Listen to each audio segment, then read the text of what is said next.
On an early spring evening in 1998, a young soldier returns home on leave, visiting his family for the first extended time since enlisting in the U.S. Army. He's back in the Bronx neighborhood where he grew up, a place where he had already begun to defy expectations and set his life on a different path. Late on a Friday night, he heads out and cuts through the same local park he passed through countless times before. But this time, it's different. In an instant, he is ambushed and killed next to the very basketball courts he grew up playing on, where he was just playing earlier that day. Dozens of people were nearby that night, and yet, all these years later, no one has fully come forward to piece together everything that happened and bring justice in this case. In this episode, I share his story alongside retired NYPD first-grade detective Robert Klein, who spent the later part of his career working to uncover the truth and seek justice for Solomon. I'm your host, Megan, and each week on A Simpler Time True Crime, I cover older unsolved cases and challenge the idea that a simpler time meant a safer time. This week, I'm bringing to you the unsolved murder of Solomon Robinson.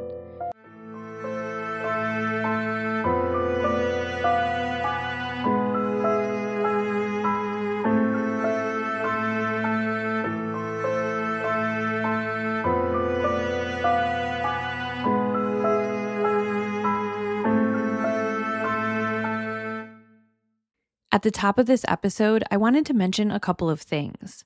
First, this is my 100th episode of A Simpler Time True Crime, which is just incredible to me that we're here and that so many of you choose to join each week. I know there are a lot of podcasts out there that you could choose as a listener. So when I'm going through each week and I see the number of people tuning in, my mind still can't process it half the time, but it's mainly because I'm so touched that these stories are being shared across the globe.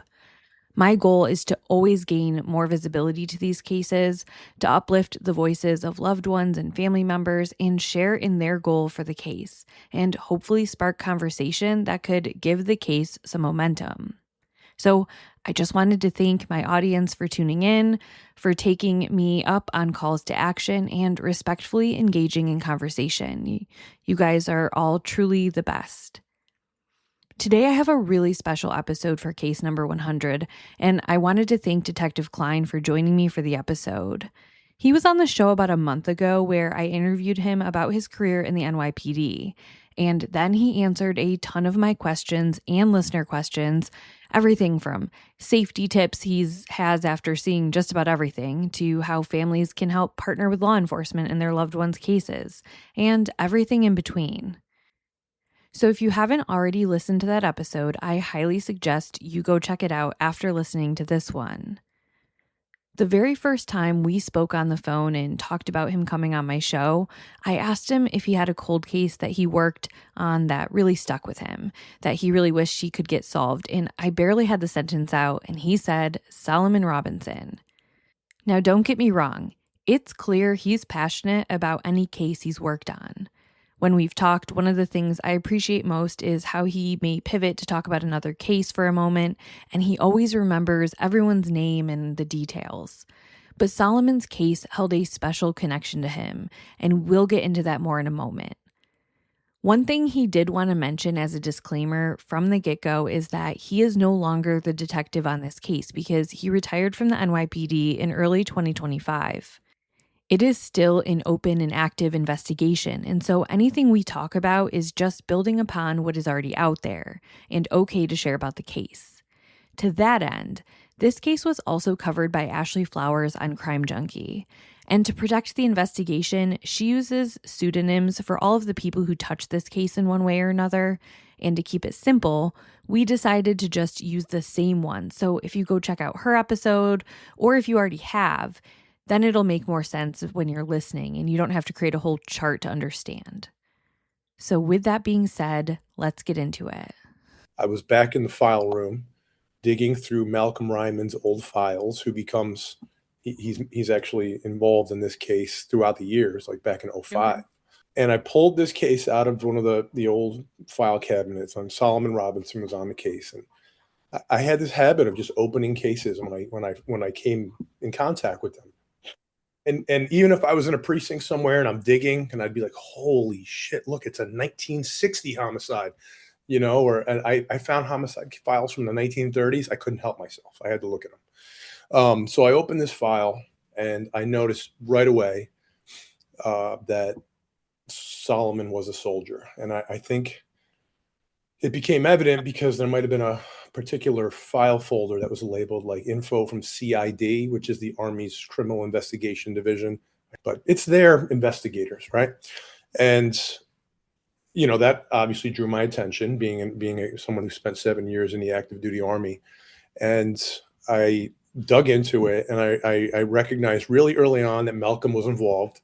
And if anyone's interested in watching anything about Malcolm, he is heavily featured in the documentary about the Times Square killer that was on Netflix, I think. At any rate, he's a classic hard-nosed, dogged detective. He taught me a lot about cold cases. He is featured prominently in that as they worked on that case. It's like a lot of old cases. They had names early on, and I say early, within the first year, they had some names, and I thought it was worth looking at. And I think Malcolm was retired at that point, and I reached out to him, and I'm like, "Yo, what's up with this case? I see you had some named POIs, you had some decent witnesses," and he said, "This case absolutely needs to be revisited." And he's like, he gave me the vote of confidence. He said, "This is a perfect case for you to look at." And that was sort of step one. I realized very early on that he had been in boot camp at the same exact time I was. I went into boot camp at the end of July of 97, and Solomon went to boot camp in August of 97. So not at the same post, but at the same time, we started our military careers essentially at the same time. We were plugging away at boot camp in that summer of 97. At any rate, there's a kinship there, right? Like, part of the soldier creed is you leave no man behind. And I was a sergeant in the Army, and I took a special pride in taking care of my guys and girls. And I felt that immediately. Like, essentially, I had to bring Solo home, and it started the process. And I laid out, an investigative plan. I reviewed the case. And here's what Detective Klein finds as an overview when he digs into the file. Solomon Robinson, who was affectionately referred to as Solo by many of his friends and family, grew up in the Mott Haven neighborhood in the South Bronx. At the time of his murder, his mother Edna told the Daily News that she had lived in her Cypress Avenue apartment building near St. Mary's Park for nearly 40 years and had raised her children there. At 19 years old, in 1998, Solomon was the baby of the family, and she had two older sons, Stephen, who was 33 at the time, and Russell, who was 34. I asked Detective Klein if he could tell us a little bit more about this neighborhood, both then and now. Yep. So that area, St. Mary's Park, is in the 4-0 precinct. It is consistently been one of the busier precincts in the South Bronx. I mean, to this day, it's a busy precinct. I was just there last week, and it's still the same. You still have heroin addicted individuals falling asleep on the street. It's a place like I would say no other in the Bronx. But it's always had a significant violent crime problem. There's always been a significant gang problem, especially in those project buildings surrounding St. Mary Park. Like all neighborhoods with a high prevalence of poverty interwoven with violent crime, there were and are plenty of people who are great people just getting by, living life, just all around good people, and Solomon's family and many of his neighbors fit that category. However, statistically, a young man growing up in Solomon's neighborhood had barriers to overcome to avoid getting sucked into the influences surrounding him. But Solomon did just that. I think one family member said anytime they saw him, he was sitting at the table in his schoolwork because his mother kept him inside. That he loved to play ball. He was always in St. Mary's Park, literally playing basketball in the court that he was killed literally 20 feet from. As he just mentioned, when he wasn't focused on his school and his future, he could be found playing basketball on the courts in St. Mary's Park. Dozens of basketball trophies lined his family living room from his play over the years. But his mother told the paper back in 98 that he wanted a different life and to live outside the area and to create a new life for himself. He saw his path to do that by joining the military. So after he graduated from James Monroe High School in 1997, he joined the Army and was stationed in Fort Benning, Georgia. All indications are that he was a good kid. I actually reached out to some folks that were in the military. I actually found one of his lieutenants in the military who's retired from the military now. He remembered him. He remembered losing this soldier. He said he was working, like they call it the CQ desk, but it's like literally like the desk for the, any sort of battalion or brigade. Like if important notifications come in, you would receive it. He was working the night this call came in, that this kid was, that Solo was killed. He had fond memories of him. There was some initial struggles to adapt to military life. He forgot to put his hat on a few times, which anyone who's new to the military struggles with, the rules sometimes and the customs and courtesies, but that he was a good kid and, he had plans and, while the military might not have been the long-term goal, it was certainly checking some boxes and getting him some independence. Solomon's mother, Edna, said that he had only been home briefly one other time since leaving, and that was to surprise her for Thanksgiving. He actually walked in while she was basting the turkey, and she was, of course, so excited to see him. She said he told her that he loved the Army and that he was going to stay in for 4 years and then go to college for business administration. On the night of Friday, April 3rd, 1998, Solomon was home on a 7-day leave. He was visiting family and checking in with his father, who had been experiencing some health issues lately, and he was set to return on Monday, April 6th, and he was just going about enjoying his weekend. From what we know of that day, Solomon had spent the day playing basketball and hanging out. That evening, his mother says he tells her he's going to hang out with a friend and we're going to call her Gail. As we'll get into more, the happenings of that night shift with each narrative, and having a defined record of his movements is really tough. But what we do know, according to his mother Edna, is that he gave her a kiss goodbye, told her he was going out, and that would be the last time she would see him alive. That evening, there was a large gathering in St. Mary's Park.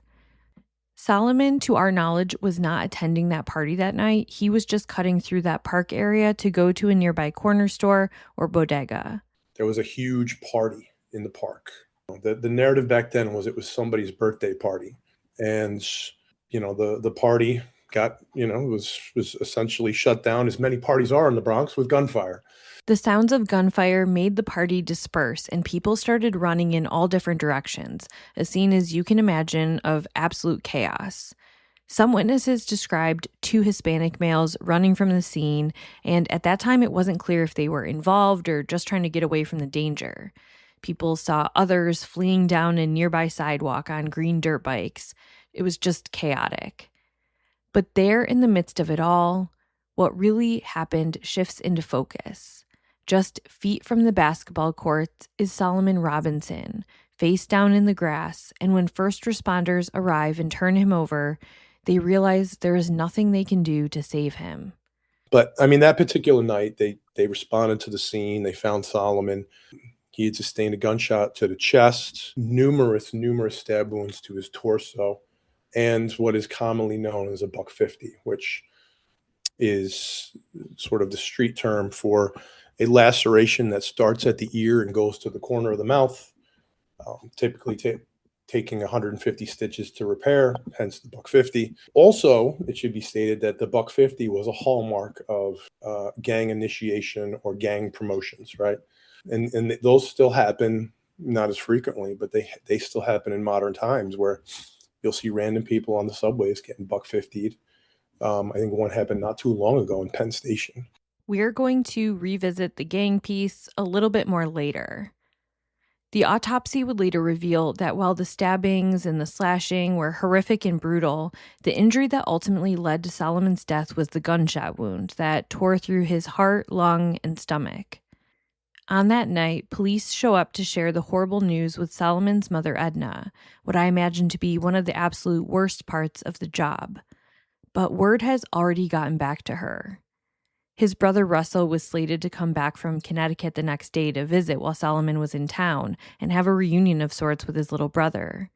Instead, when he got the phone call from his mother, he said he couldn't even process what he was hearing, and he thought he was mishearing her at first and that she was calling about his father because he had been unwell. So Russell, along with Solomon's cousin Melody, immediately hopped in a car and came back. And I just want to take a moment to add here that Russell is still very active in speaking out on his brother's case, as is Melody. So, meanwhile, on this first night and in those early days, they are trying to piece together anything and speak to any witnesses who may have important information, including some of the observations I already mentioned. Of course, there was also the physical collection of evidence from the scene, which can get a little complicated when there's a full party happening. No cooperative witnesses that day. There was some people that were in buildings and possibly at the outskirts of the park that offered accounts. They thought maybe it was some male Hispanics that had been involved. They saw them running, but didn't necessarily tie them to the actual act. You had a narrative about a green dirt bike fleeing the area. Yep. They ran that down and found out that, the green dirt bike was not involved. Your initial crime scene, it didn't seem like our perps left anything behind. There was some items that had been recovered. There was a ton of beer cans from the party.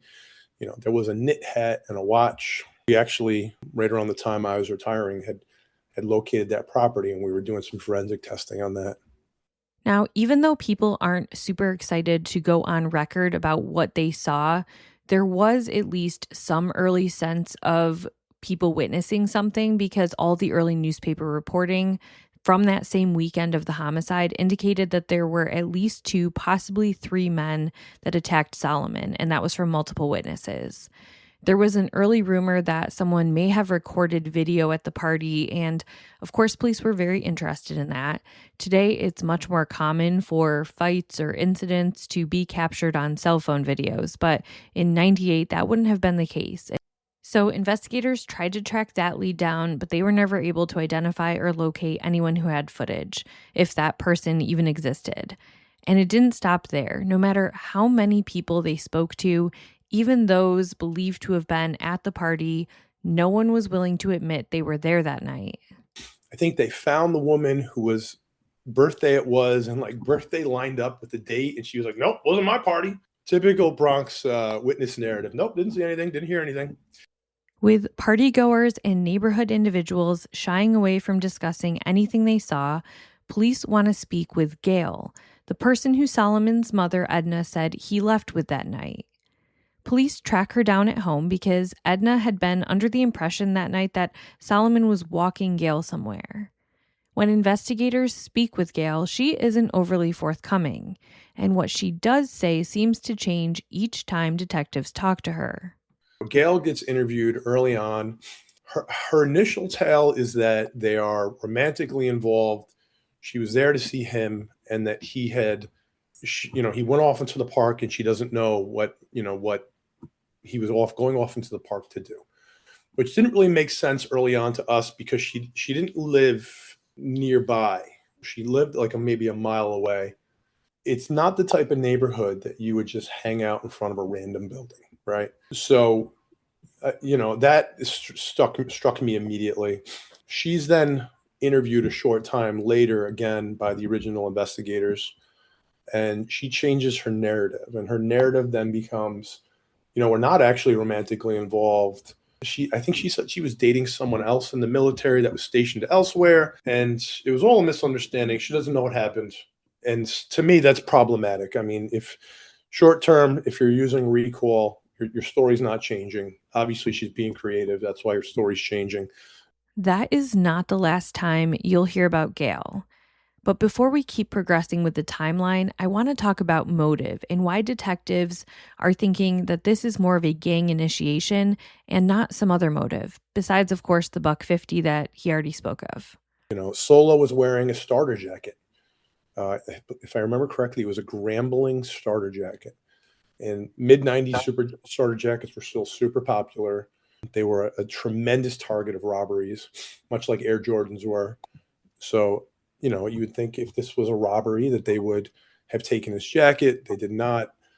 There's no indication that this was a robbery. No one articulated his pockets being ran, as we say, Mhm. or I have to guess that they did later find his wallet because there's no mention of it, and that would have been a huge point because he did not have a wallet on him. I asked Detective Klein how common it was for someone like Solomon, who isn't at all involved in this gang world.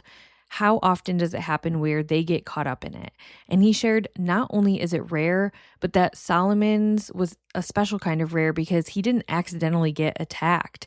He was not part of the gang activity, but he was targeted.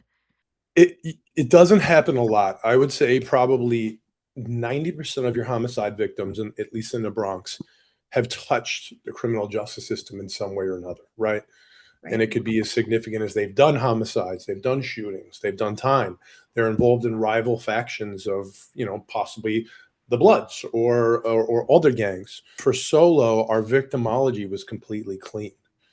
And it should be said that when you join the army, 'cause I went through it in 97, they did a pretty legitimate background investigation. They were breaking my chops about 2 speeding tickets I got in high school. So Solo was someone who did the right thing, credit to his family, credit to him. He avoided all the pitfalls of growing up in that particular area, and there's no shortage for young men like him. And he had made it to the army and was on his way to his army career. But to your question, no, you don't typically see a lot of homicide victims who have absolutely, especially when it comes to that particular environment, this type of murder, right? You always Mhm. have people catching strays. I mean, I can't tell you how many times we've had the old lady sitting in her house, or the woman walking to her kids with McDonald's in her hand, or the baby in the backseat of the car take a stray, right? Obviously, those people had no involvement. They were unintended targets, but Solo was the target.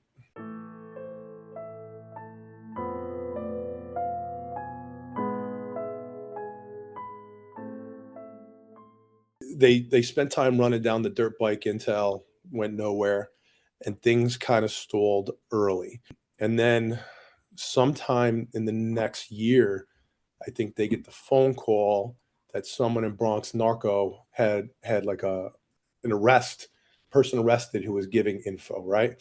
At any rate, we're calling him Frank, right? Frank. Frank, right. Frank is collared in some sort of buy and bust by Bronx narco, and he's saying, "Oh, by the way, I happen to know about the homicide in the park." So of course they want to speak to him, right? And he says that he was on a fire escape in a building that bordered the east side of the park with a friend who we're calling Brenda, and that they observed Solo walking through the park, and that he is approached by 2 males, and that whatever happens devolves into them shooting and stabbing him. But he also identifies the 2 people, right? And the 2 people he identified, we are calling them John and William. John and William are two names that law enforcement in the area are very familiar with, and not exactly for their shining community service. Just as a heads up, sometimes the witnesses interchanged John and William and their alleged roles in Solomon's homicide, and Detective Klein explained that a bit more here. They both had very distinct street names.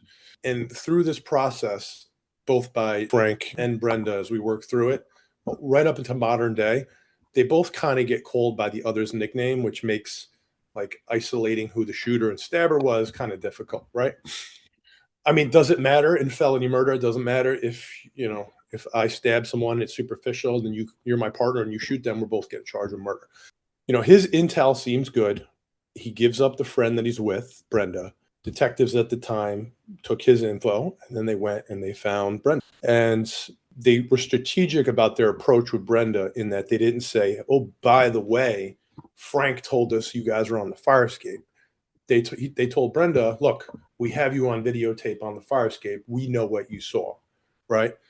She buys it, and she makes a statement describing the same exact thing that Frank did. She even writes a full 2-page statement, memorializing. So you would think that you kind of have a case that's slowly coming together, right? You've Hmm. got two witnesses. One has no idea the other's talking, and they're both selling the same thing. You got two guys who are well known in the area, well known Bloods members, and then you have this what could very well be a gang initiation, where you have equal involvement by two separate people. You have the buck 50, and Frank literally indicates that this was gang initiation. So it's coming together. For whatever reason, Frank continuously gets locked up, and Brenda, after she does that, goes completely quiet. Just to give a little more context to Brenda here, she was a teenager at the time of Solomon's murder. And according to her and Frank's story, she was out on the fire escape that night because she was smoking and she was trying to hide that from her mother. As Detective Klein stated, she gave an account consistent with Frank's without knowing Frank was even talking to investigators. And now, as we pick up the timeline in 2005, she'd be in her 20s at this point. And I think the case went cold until about 2005 when Malcolm Ryman picks it up. Malcolm Ryman he found Frank. I think Frank was in at the time. I think he was doing state time, so he wasn't too hard to locate. He tells the same story. He again indicates, I'm cooperative, put me on the stand. So things are looking great. And they actually found Brenda too after a long effort. And my understanding is they actually brought her into the Bronx district attorney's office with the intention of putting her in grand jury, and she freaked out and threatened to call internal affairs, say she's being held against her will. You can't put someone on the stand who's reacting like that. I asked, knowing where her apartment was, how credible would her witness account have been? How easily would she have been able to see what had happened? Yep, 100%, because we had her identify her fire escape and literally Hmm. went to the park. And to this day, there is a clear view of the handball courts and the basketball courts. Her story, if you asked her today, would be exactly the same. And that was about to get put to the test because after 2005, the case grows cold again. And so, to move the timeline along even further, we'll pick the case back up in 2022 when Detective Klein first stumbles into it. Fast forward now, 2022. I'm in the dusty storage room looking through Malcolm's old cases, and I pull solo and I talk to Malcolm. He tells me it's solvable. You have two solid witnesses. And I think my very first stop was to find Frank. And I grabbed whatever detective I could and hit the street, and we got Frank walking in front of his building. I told him what I was there for. He said, "Do me a favor, pull up around the corner, go up 2 blocks, and wait for me." So, it's always a question: did we just get sent away so he could leave, or is he coming? Right. He showed up. He walked to the car, and Okay. he jumps in. He jumps in the car, and he tells me the same exact story. Great. Are you willing to cooperate? You've always been. Malcolm said you were the best guy, building him up, and he was like, "Yeah, no, I'm 100% in." So there's one of the two. Brenda is down south now in the state of Florida, and I took my monthly trip to Florida. If you tuned into my first interview with Detective Klein back in February, you know, but if you haven't had the chance to yet, he has found that so very many of the people connected to the Bronx cold cases from the 80s and 90s have relocated to the Sunshine State, and so travel there became a very regular part of his work. We went down there. I spoke to her on the phone first. She said she was willing to speak to me, and we sat in some chain restaurant. I don't even remember what it was, but she takes us through the story, and it's exactly the same. She was hesitant in naming names this time, but the story is exactly the same. I said, "Look, are you willing to come back?" "Well, I have to think about it." It turns out she had a boyfriend who was like a big time drug dealer, which she told us then. So I said, "All right, great. I'll hit you up. I'll go back. I'll talk to the DA's office, and we'll try to set something up." So I think I called her 2 days, maybe a day or two after I got back. She answers. She says, "I can't talk right now. I'm with my man." Okay. I think I called her again, maybe a week later. "I can't talk. I'm at work." Okay. I called her the next week, and I'm blocked. So she shut me down. I call her from a different phone. She answers, hangs up on me. So I'm like, okay, well, it was right around that time frame into the 20. This we're now obviously we're well into 2023, maybe even 2024. That the Reaper Task Force was coming together, and I was working all these cases, these great cases with a group of FBI agents, and I brought them in on this case, and they were all about it.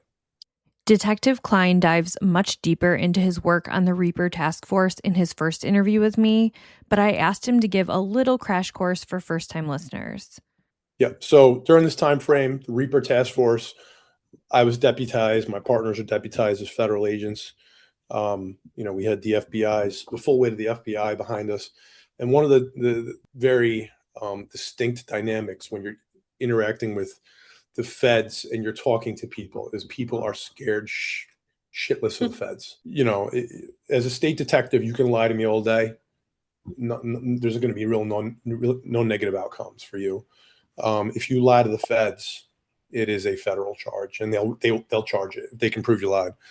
So, and also there's the feds have like a 97% conviction rate, something ridiculous. The mandatory minimums on gun cases are ridiculous, and it's, like I mentioned before, a lot of times if you have someone who is a witness to a crime and you target that person, we target them for trigger lock, we're essentially waiting for you to take your gun collar, your inevitable gun collar, your inevitable shooting, and then we're going to spring you, we're going to central booking, spring you out, because now we're taking you down to the Southern District of New York. You're going to be charged federally on your gun case. You're going to look at a mandatory minimum of 5 years where you might have got 6 months or a year or nothing in state. And by the way, we'd love to talk about that murder that we know you saw. So now Solo's case is getting looked into by this task force, and there is a hefty reward offered. Having the ability to reapproach potential witnesses with this new positioning as a federal agent, I bet you can guess who they wanted to start with first. We went back at Frank. It was myself, a detective, and the two agents, and we reintroduced ourselves. This is Special Agent so-and-so and so-and-so. So we're here to talk about the Solo case. And he's like, all right, well, now it's time to tell you the truth. And completely out of left field, Frank says, I wasn't actually on the fire escape. What happened was Brenda told me all about it. And when I got locked up on the drug case back in 99, I called and said, I have it in an attempt to leverage my own case. And I just kept going with it every time someone called me because I believe it's true. Nobody knew I wasn't there. So that was a shocker because here we are, we're losing one of our witnesses, and I believe him. I believe him now. Now, if you have a strong attention to detail here, you may have noticed that in an effort to initially put an extra kind of validation in place to ensure they have two viable witnesses who would tell the same story, the original detectives, who had very sound intentions, by the way, they left out to Brenda that Frank had placed himself on the fire escape with her that night, something that ultimately kind of backfired because if they had mentioned it from the get-go, it likely wouldn't have taken all of these years to reveal this discrepancy. But hindsight is 2020 and their strategy made sense in real time. How could they have really known? Right. Because at day one, if they would have told Brenda, hey, by the way, we talked to Frank too, and Frank told us what he saw, they'd be like, what? What? Frank wasn't there. Right. Yeah. Apparently Frank was there earlier in the day. And they were in the park together, right? Yeah, or and somewhere. I think he sold her some weed or something, and then he took off before she was outside smoking. But it was unfortunate because a two witness case is, it's much better than a one witness case, right? So now they need to go back and speak to their one witness, the one witness who has been very hesitant to speak to them in years out of a lot of fear. We knocked on her door early in the morning. She was shook. Apparently, her boyfriend had just got pinched with some heavy weight, and she thought it was the police again looking for him. But at any rate, she agrees to come back, and we interview her again in FBI headquarters. And this time she's on video and she tells the whole story, and it is locked in. And everything that she had said throughout the years, she repeats. I do think, if I'm remembering correctly, there was some issues about whose nickname was what and who was the stabber and who was the shooter, that recurring theme. But she's good to go, and she's locked in now. She's on record.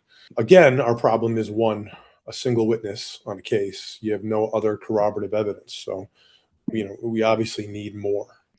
But Detective Klein was not going to stop there just because they hit a roadblock. And something kind of crazy happens as he begins working another case in 2022, the case of Shauna Brown. So June 98, 525 Jackson Avenue. Shauna Brown, who's an East Harlem girl, is found in the lobby, naked, with duct tape wrapped around her face. Just to give you a little more information about Shauna Brown, she was a 19-year-old who had recently finished high school and was going to be attending a local community college. Her mom said she had some drama in her personal life with some of her boyfriends, but that for the most part, she was a good kid who had gotten in trouble here and there for things like cutting class. On the day of her murder, her mom walked her to the elevator, and Shauna said she'd be home for dinner, and she actually requested her mother make turkey wings for dinner, not chicken. And off she went.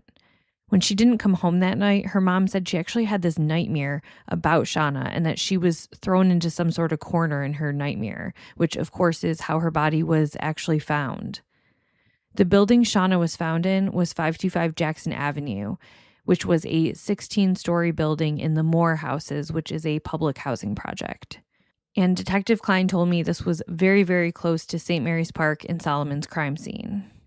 She's in the fetal position. She obviously was not killed there. She was deposited there.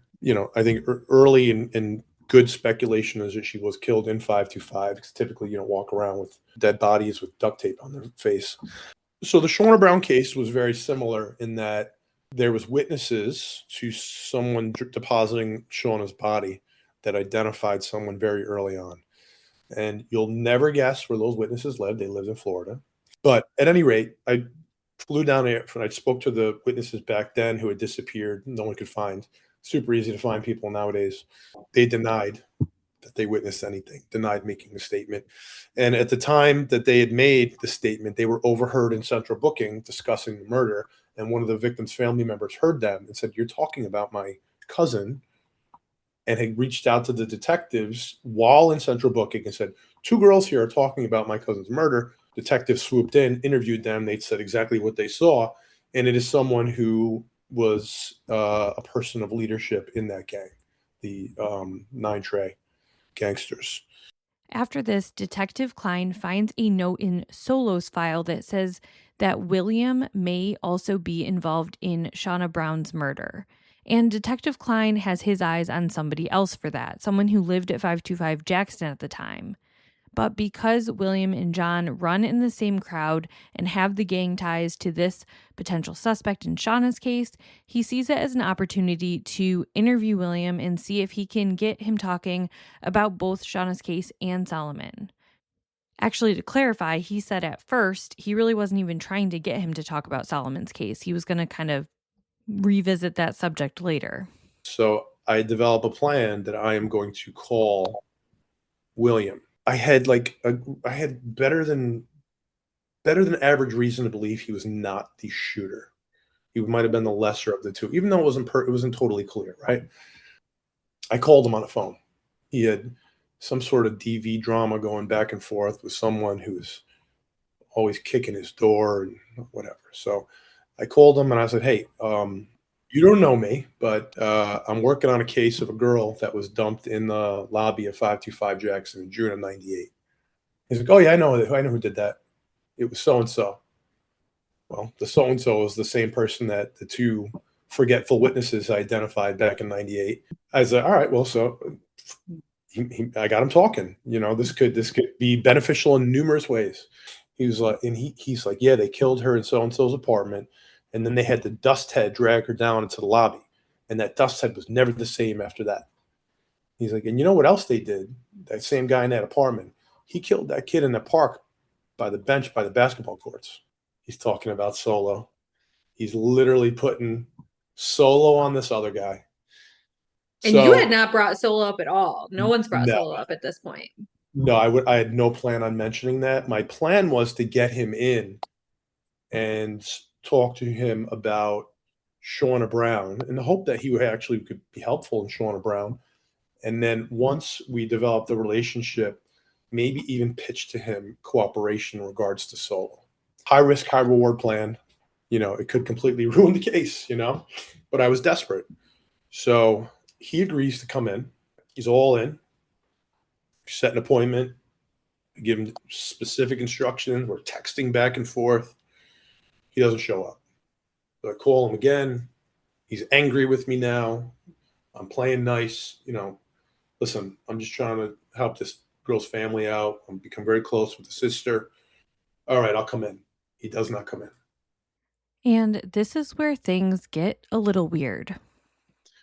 So one day I just show up at his apartment and he's got like all these like wacky surveillance cameras, I guess, which were a target of his love interest that had all the DV issues. But it's like all these like there's like 5 different cameras on his door corner, and I'm knocking on the door. He doesn't answer, and then as I'm leaving the building, he texts me a picture of me, literally knocking on his door.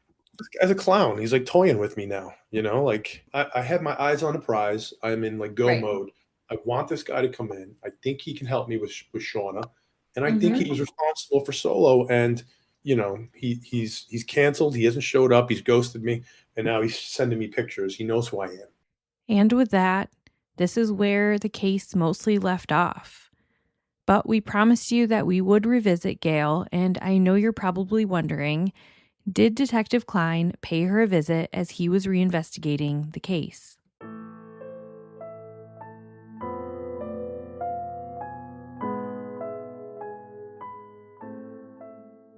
From the jump, the contrast in Gail's accounts in a very short period of time are problematic, right? She's obviously not being forthcoming. She's mitigating her knowledge and involvement, even with Solo. She goes from romantic to not romantic, right? Brenda very clearly states that he was with 2 females. I'm going to go out on a limb and say that Gail was one of those females, and it's actually educated speculation because during the middle of all this stuff, when I'm reinvestigating it, circa 2023, and one of the news stories, I think it was NBC, had come out, and I had called Gail. She lives down south now, and she didn't answer me, but it's definitely Gail, right? It's like her voicemail. So I leave her a voicemail and I say, hey, I'm the detective working this case. Here's the story. And I think it was a story that I actually got a little choked up talking about, like bringing him home as like a veteran. And, I thought, maybe I'll pull on her heartstrings a little bit and she'll respond to me. She did not. But again, 100% her phone, her license comes back to this address. Everything lines up. She is just not responding. So one day we just got in the car and drove down south. It wasn't Florida this time. I believe it was Maryland or Virginia or something. But she worked at a pharmacy, and we just showed up at the pharmacy. She's like behind the counter as like a pharmacy tech or something, and go to speak to her at the pharmacy desk there, and she is not feeling it. So the pharmacist actually came out and said, "What's going on?" I'm like, "Listen, we're working a cold case. This is the girlfriend that was with him. She's not in any trouble. We're just trying to work with the family." I showed him the video. I'm like, we're just trying to talk to her. Like, she's refusing to talk to me. And he's like, let me talk to her. He went and spoke to her. She's like, all right, I'll meet you. We actually met her in the back, like the stock room of the pharmacy, like right next to the garbage, the cardboard compactor that's like crushing cardboard while we're talking. And, I'm like, why didn't you respond to me? You saw the video I sent of the news story? Yeah, I saw it. All right. So you know who we are. She's like, yeah, I know. I'm like, why didn't you say? Because I don't have anything to say. I'm like, all right, well, what was your relationship with him? She's like, we were boyfriend, girlfriend. I said, okay. Do you remember telling the police the second time they interviewed you that you weren't actually involved with him? She's like, no, I never said that. So again, she goes back to that. She says, I wasn't in the park with him. He left me in front of his building and he went into the park alone. To do what? I don't know. I forget, to go to the store, perhaps. Why would you stay behind in a rough neighborhood in front of a building that you didn't live at while he walked into the park? I don't know, but I wasn't there. I didn't see anything. Just like no affect, like just like like the same rehearsed response that she gave before. I didn't see anything. I wasn't there. Our belief is, and I think it was the belief of the original investigators, she was there. She saw it, and she's just afraid. A reoccurring theme in this case: why so many people seem to have stayed so quiet. I asked Detective Klein if he could tell me more about the gang activity in the South Bronx at that time. And while he gave the qualifier that there are people within the NYPD that have a focus on gangs and are much more the content expert, I can assure you that he knows much more than me. So here's what he shared. So, there's no shortage of gangs in the Bronx. Each geographic area of the Bronx typically belongs to a different gang. For the most part, it's Bloods. To a lesser extent, it's Crips. Your Blood presence is the predominant one. Obviously, Latin Kings exist heavily as well in modern times. They sort of come and go. You'll get your every X amount of years, you'll get your federal takedown where the entirety of the gang gets taken down in a conspiracy case, and most people cooperate, and you'll see all these people get like 15, 20 years, and the violence sort of slows down. That particular area of the Bronx, predominantly Blood. Nine Trey was that gang. These are criminal enterprises, right? They exist for the most part. They're involved in narcotics distribution. More so in modern times, they're involved in financial crimes. They're big on scamming, credit cards, stuff like that. When when I did my gang case up in the Edenwald projects in the North Bronx, like all our targets had they all had like COVID employee assistance stuff. They were all on SSI and SSD for like everyone, the whole spectrum of stuff. They're all getting paid, and it's all a scam. There is always a hierarchy of leadership in the gangs. You have, your leadership obviously touches the least amount of violence, and they do the directing. And you have, sort of your lower leadership and your underlings. They do recruit young. They recruit teens. We've seen gang members as young as 11, 12, 13 years old. And you got to put in work to get into the gang, and a lot of times B, to progress. And work could be shooting a rival gang member, doing a drug robbery. They rob these trap houses and stash houses, where you're going to get proceeds, cash and stash. It was a long time when I did in the North Bronx robbery, and you'd have these home invasions, and it would be like, all right, well, what is this, cash or stash, or both? Right? Because no one's busting into my apartment doing a home invasion right now. Like, I mean, home invasions are gangs do them because they know that maybe a rival set or a rival gang is storing their product or their cash there. So it's all fine. A lot of it's financially driven, and then you have your youth gangs, who a lot of them are tied up in like drill rap. And you see a lot of violence that's a result of like saying things on YouTube videos.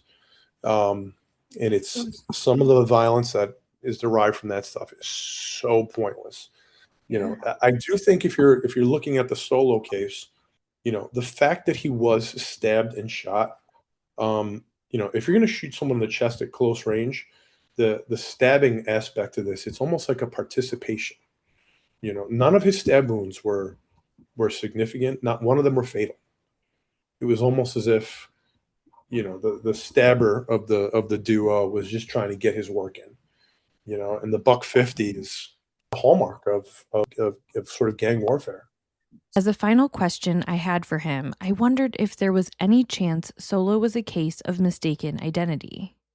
It's not out of the realm of possibility, but one of the things that Frank did mention, because while Frank was not, in fact, an eyewitness, he was very plugged into that area.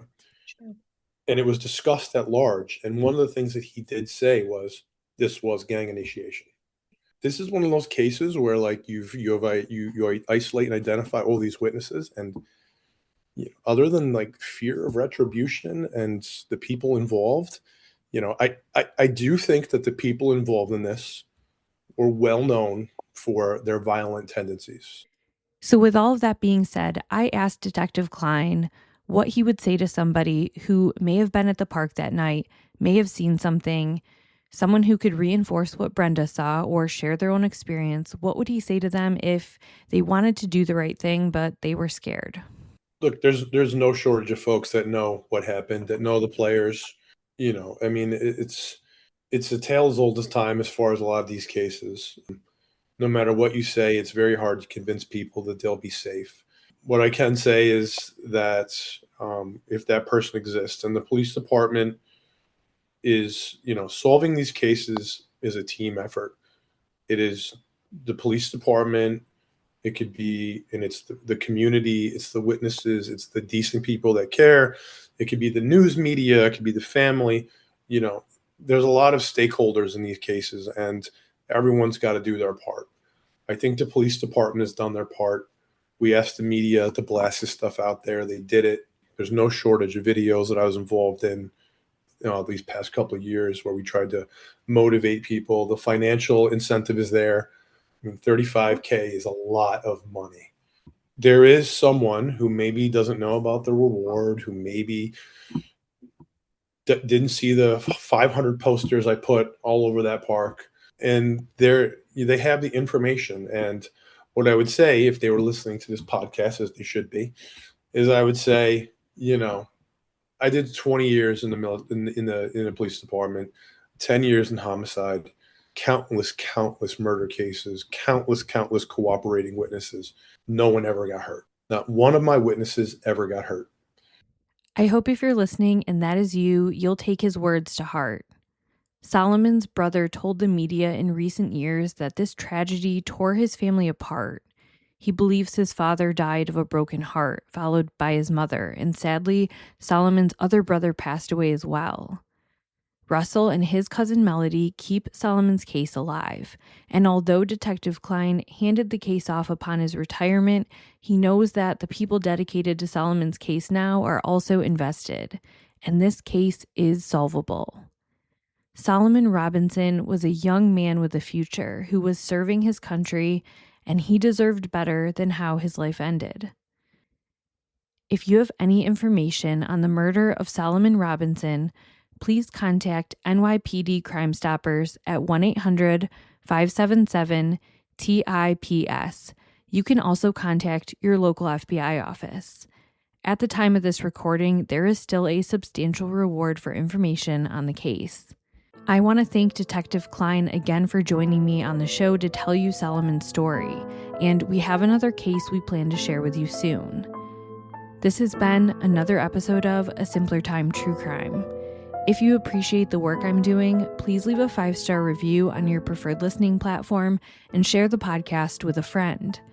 If you wish to support the show monetarily, click the Spreaker Supporters Club link at the bottom of the show notes.